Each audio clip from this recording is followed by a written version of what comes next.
Kalau pemimpin sudah seperti singa, menteri sudah seperti serigala, wa qudatuhum kal kilab, akan muncullah para penegak hukum yang mentalnya seperti anjing. Inna lillahi wa inna ilaihi raji'un.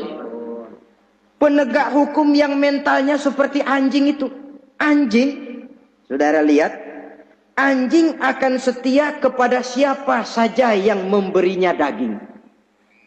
Kalau dia disuruh jaga rumah, dia tidak bisa membedakan mana yang maling, mana yang tamu. Biar yang datang tamu, kalau nggak bawa apa-apa, pasti digonggong. Biar yang datang maling, kalau bawa daging, anjing kalem.